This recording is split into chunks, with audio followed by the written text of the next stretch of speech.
புகழனைத்தும் ஏக இறைவன் ஒருவனுக்கு. நமது ஆரம்பம் இந்த அண்ட சராசரங்களையும் படைத்த ஒன்றான மெய்தேவனாகிய கர்த்தரிடத்தில் இருக்கிறது.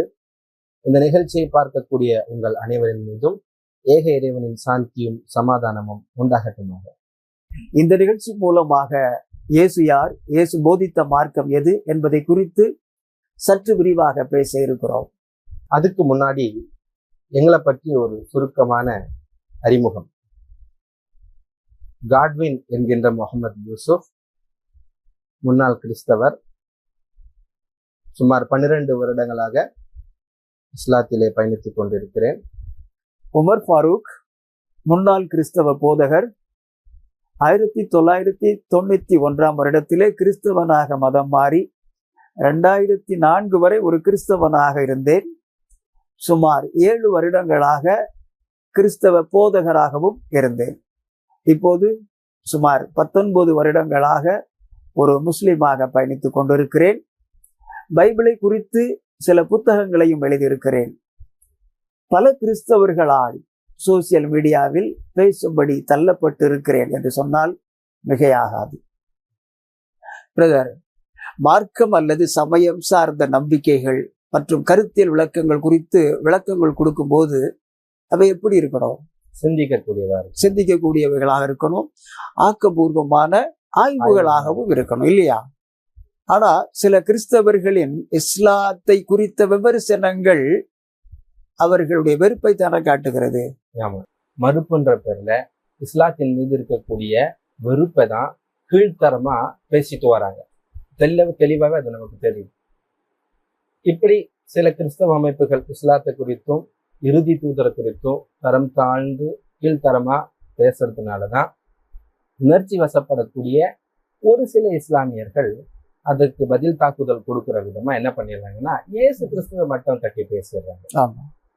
ஆனா இப்படி ஒரு தீர்க்கதரிசி குறித்து தரம் தாழ்ந்து பேசுறது, விமர்சித்து பேசுறதுன்றது ஒரு இஸ்லாமிய அழைப்பாளருக்கு பண்பு இல்லை, சரியான பண்பு இல்லை. இஸ்லாம் அப்படி சொல்லி தரல. இது இஸ்லாமிய புரிதல் இல்லாதவங்க செய்யற செயல். தெளிவா சொல்லணும் அப்படின்னா அவங்க சரிவர திருக்குறானை படிக்கல அப்படின்றதுதான் இதன் மூலமா தெரிய வருது. ஆமா, இந்த தரம் தாழ்ந்த செயலை யார் செய்தாலும் இது ஒரு ஆன்மீகவாதிக்கு ஒரு நல்ல அடையாளம் அல்ல. அதே சமயத்துல கிறிஸ்தவனுடைய நம்பிக்கையின்படி அதுதான் நேரான வழின்னா அதை அவர்கள் அழகிய முறையில் அல்லவா இது சொல்லணும். ஆமா, நிச்சயமா அழகான முறையில் இப்படியா கீழ்த்தரமாக பேசுவது? இதுதான் அவர்கள் நம்புகிற பரிசுத்த ஆவினால் உண்டான நற்குணமா, அல்லது அவர்கள் நம்புகிற பரிசுத்த ஆவி சொல்லுகிற போதனையா? இல்ல இப்படித்தானே மற்ற கிறிஸ்தவர்கள் இந்த கிறிஸ்தவர்களை குறித்து நினைப்பார்கள் என்பதை இந்த கிறிஸ்தவர்கள் சிந்தித்து பார்க்க வேண்டும். எப்படிங்க சிந்திப்பாங்க? அவங்களுடைய நோக்கமே இஸ்லாத்தை கொச்சப்படுத்தணும், அவ்வளவுதான். அவங்க போய் எப்படி சிந்திப்பாங்க? சிந்திக்கிறதுக்கெல்லாம் வாய்ப்பே கிடையாது. ஒரு பக்கம் இஸ்லாத்தை குறிச்சு விமர்சனமா பேசுறது, திட்டுறது, சாடுறது. இன்னொரு பக்கம் என்னுடைய அருமையான சகோதரர்களே, இஸ்லாமிய சொந்தங்களே அப்படின்னு அன்பா பேசுறது போல பாவனை செய்கிறது, நடிக்கிறது, உதட்டளவுல பேசுறது, ஆனா உள்ளத்தளவுல பகையா இருக்கிறது. இது எப்படி இருக்குன்னா, இயேசு ஒரு ஓமை சொல்வார், கொசு இல்லாதபடி வெடி கட்டி ஒட்டகத்தை விழுங்கக்கூடிய கதைன்னு. அந்த மாய்மாலக்காரருடைய செயலுக்கு இது ஒப்பா இருக்கு. இதுதான் வெளிவேஷக்காரருக்கு அடையாளம். நிச்சயமா இப்படிப்பட்ட செயலை தான் தற்காலத்துல ஒருத்தர் செஞ்சுட்டு வர்றாரு. அவருடைய பேர் கூட உமாசங்கர் IAS.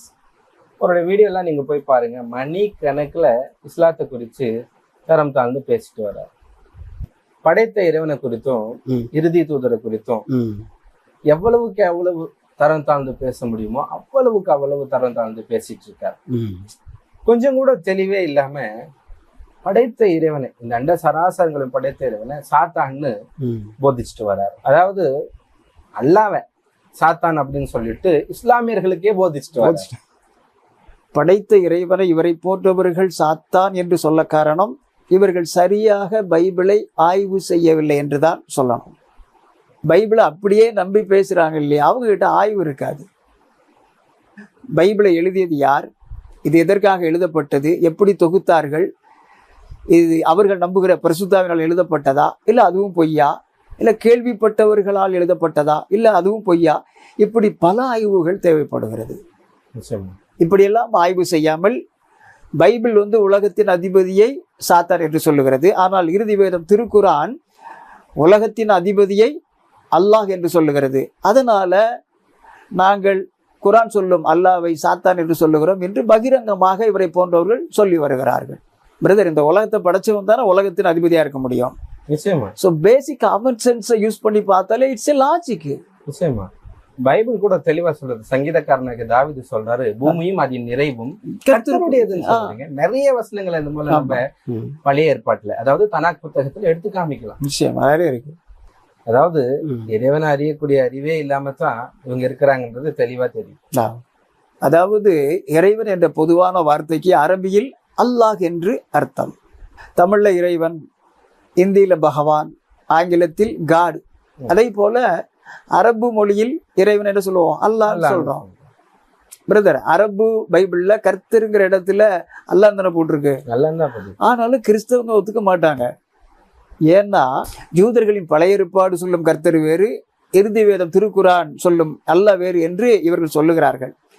இப்படி இவர்கள் சொல்வதற்கு காரணம் என்ன அப்படின்னா, அவர்கள் உருவாக்கி வைத்திருக்கிற புதிய ஏற்பாடு நூலின் கொள்கைகளாகிய இயேசு மரித்தார், உயிர்த்தெழுந்தார், இதுதான் பலி, இதை நம்பினால் சொர்க்கம் போயிடலாம், இப்படிப்பட்ட இந்த கொள்கைகளை இறுதி வேதம் திருக்குரான் மறுக்கிறது, தவறு என்று போதிக்கிறது.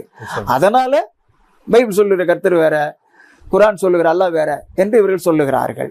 ஆனால் அதே பைபிள்ல இருக்கக்கூடிய பழைய ஏற்பாடு புதிய ஏற்பாட்டின் கொள்கைகள் அங்கீகரிக்கிறதா? நிச்சயமா இல்லை, மறுக்குது. அதாவது கிறிஸ்தவ மத நம்பிக்கைகளுக்கு பழைய ஏற்பாடு நூலில் தெளிவான எந்த ஒரு சான்றுகளும் கிடையாது. அதே சமயம் யூதர்களின் பழைய ஏற்பாடு கிறிஸ்தவர்களின் புதிய ஏற்பாடு கொள்கைகளுக்கு எதிராகத்தான் இருக்கிறது. யூதர்களின் பழைய ஏற்பாடு அபத்தமாக்கப்பட்டிருந்தாலும் அதனுடைய கொள்கைகள் இறுதி வேதம் திருக்குரானை பிரதிபலிக்கிறதாகத்தானே இருக்கிறது. ஆகவே யூதர்களின் பழைய ஏற்பாடில் சொல்லப்படும் கர்த்தரும் இறுதி வேதம் திருக்குரானில் சொல்லப்படும் அல்லாஹ் ஒன்றுதான். இதை தெளிவான சான்றுகளுடன் தான் நாம நிரூபிக்க முடியும், இல்லையா? இதை குறித்து பின் வரக்கூடிய வீடியோக்கள்ல நம்மளுடைய ஆய்வுகளை நம்ம விரிவா பேசலாம், விளக்கமா பேசலாம். நிச்சயமாக. கர்த்தருக்கு சித்தமான உமாசங்கரை போல இன்னும் நிறைய பேர் இப்படித்தான் நாங்க இறுதி வேதத்தை ஆய்வு செஞ்சுட்டோம்ட்டு ரொம்ப கீழ்த்தரமா பேசிட்டு வராங்க. இறுதி வேதத்தை ஆய்வு செய்யறதுக்கு முன்னால அவர்கள் வைத்திருக்கிற பைபிளை அவர்கள் முதலாவது ஆய்வு செய்யணும். வேத வாக்கியங்களை ஆராய்ந்து பாருங்கள் என்று இயேசு சொன்னதாக எழுதி வைத்திருக்கிறார்கள். ஆனால் கிறிஸ்தவர்கள் பைபிளை சரியாக ஆராய்ந்து பார்ப்பதில்லை. கண்மூடித்தனமாகத்தான் கிறிஸ்தவர்கள் பைபிளை பின்பற்றி வருகிறார்கள். அதாவது கிறிஸ்தவ போதகர்கள் அவங்களுடைய அந்த மதத்தை, அவங்க வச்சிருக்கக்கூடிய பைபிளை அவங்க ஆய்வு செய்யவே மாட்டாங்க. ஒண்ணு இவங்களும் ஆய்வு செய்ய மாட்டாங்க, இவங்களுடைய விசுவாசிகளையும் ஆய்வு செய்ய விட மாட்டாங்க. அப்படி 1-2 தப்பி தவறி ஆய்வு செய்தாலும் கூட அதெல்லாம் ஆய்வு செய்யக்கூடாது, சாத்தான் வழிகெடுத்துருவான் அப்படின்னு சொல்லி அவங்களை மட்டும் தட்டி வச்சிருவாங்க, பயமுறுத்தி வச்சிருக்கிறாங்க. பயமுறுத்தி, அதாவது சாத்தானுக்கு பயந்தே இவங்க பைபிளை ஆராய்ச்சி பண்றது கிடையாது, அப்படிதானே? ஆமா, இவங்களுடைய வேதத்தையும் இவங்களுடைய மதத்தையும் ஆய்வு செய்து